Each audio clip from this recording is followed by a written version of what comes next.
So nandito nga kami ngayon sa bayan ng La Castellana na kung saan didiretso na kami sa mga evacuation center na bibigyan namin yung 466 families na naapektuhan ng Mount Canlaon, Typhoon Crising, and Habagat. So kasama namin ang RMN Bacolod, IFM at DYHB. So samahan niyo po kami in partnership with Metro Bank Foundation and local government of La Castellana.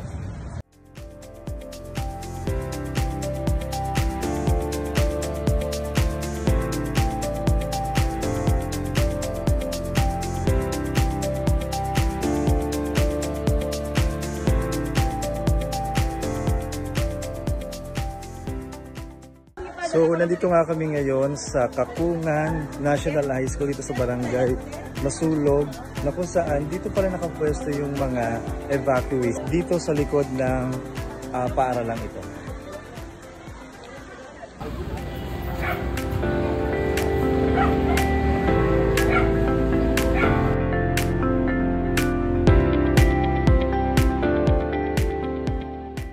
Kasama at mga ka-idol, nandito nga tayo sa isa sa mga evacuation center dito sa bayan ng La Castellana, dito sa Negros Occidental, kung saan maghahatid tayo ng mga ayuda para sa mga apektadong pamilya ng Mount Canlaon eruption, ng katatapos lang na Bagyong Crising at ng Habagat. So kasama natin ang Metro Bank Foundation, ang DYHB, RMN Bacolod at IFM Bacolod, at katuwang natin ang LGU ng La Castellana para mag-distribute ng mga food packs dito sa 187 na pamilya na halos is mahigit isang buwan ang nakatira dito sa mga tent na to. So samahan niyo po kami.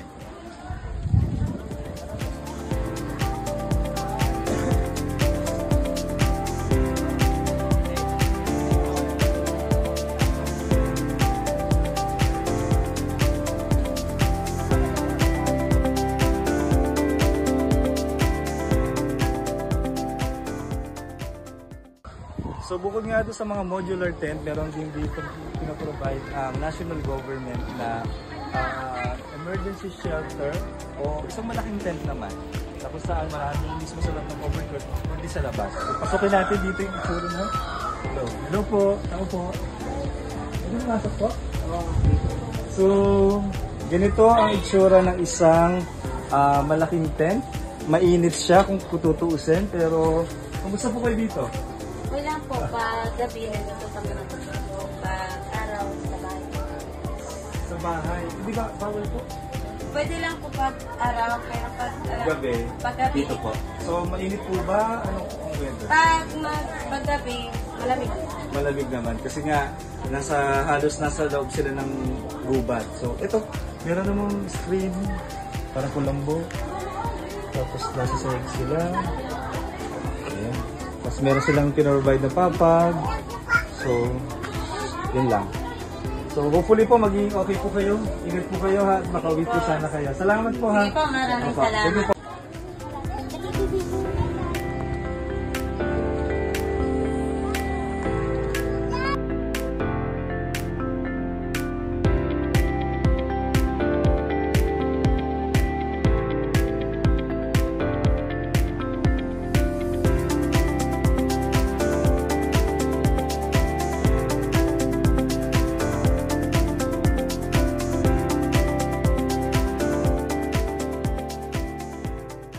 Nandito nga tayo ngayon sa isang evacuation center na makikita nyo na yung mga pamilyang apektado ay naninirahan mismo. Hindi lang dito sa covered court, kundi mismo dito sa isang modular tent na provided ng government.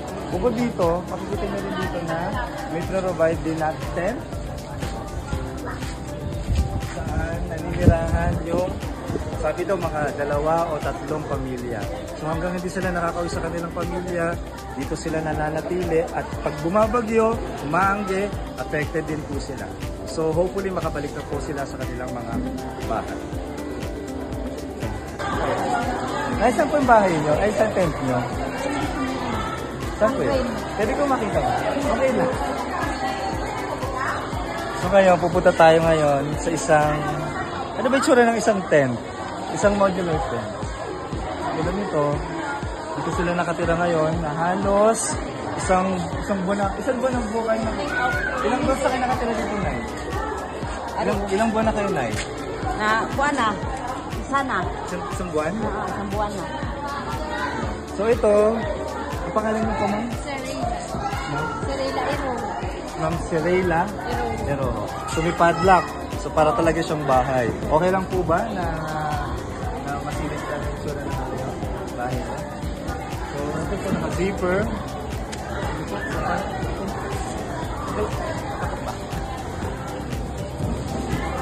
So talaga, para siyang closet, no?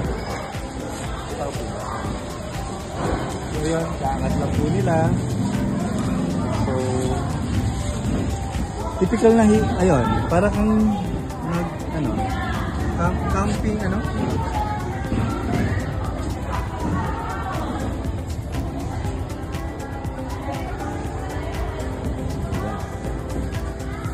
So, yun. Paano ilaw? Ayun no, gawa. Ano lang din. Okay.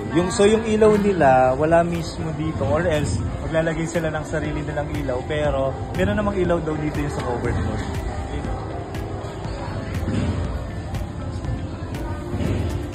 Gano'n po kahirap yung buhay dito sa China?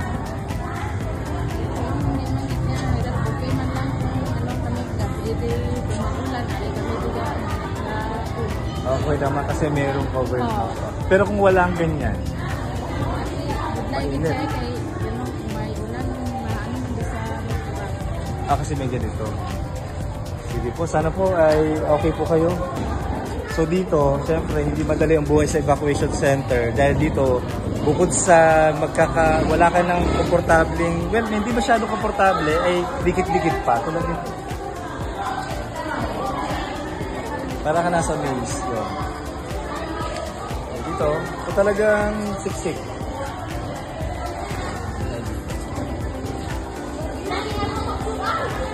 Tulad dito sa Negros Occidental, ang nag-provide ng itong mga green na modular ay yung probinsya mismo ito. Kaya may nakalagay na official seal, scare out ng province of Negros Occidental. So, isa siya yung mga programa ng local government unit para matulungan yung mga pamilya na magkaroon ng sariling pansamantalang tirahan.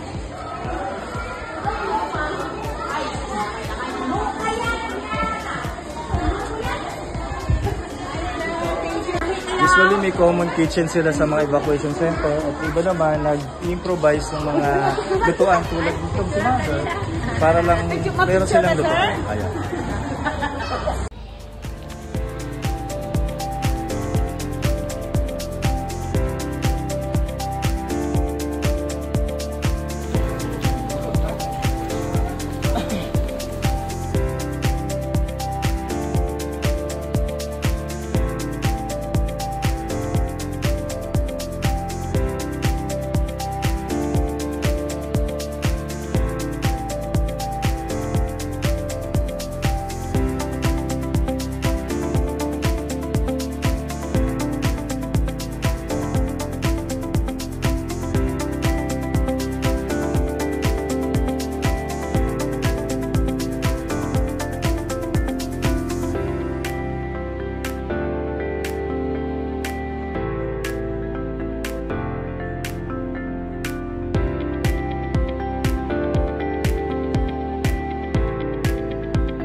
So naman po ay makatulong po itong ayuda na habang kayo po ay nasa evacuation center, makaibsan naman po kahit paano po sa inyo. Hopefully po ay makabalik na po kayo sa inyong mga tahanan.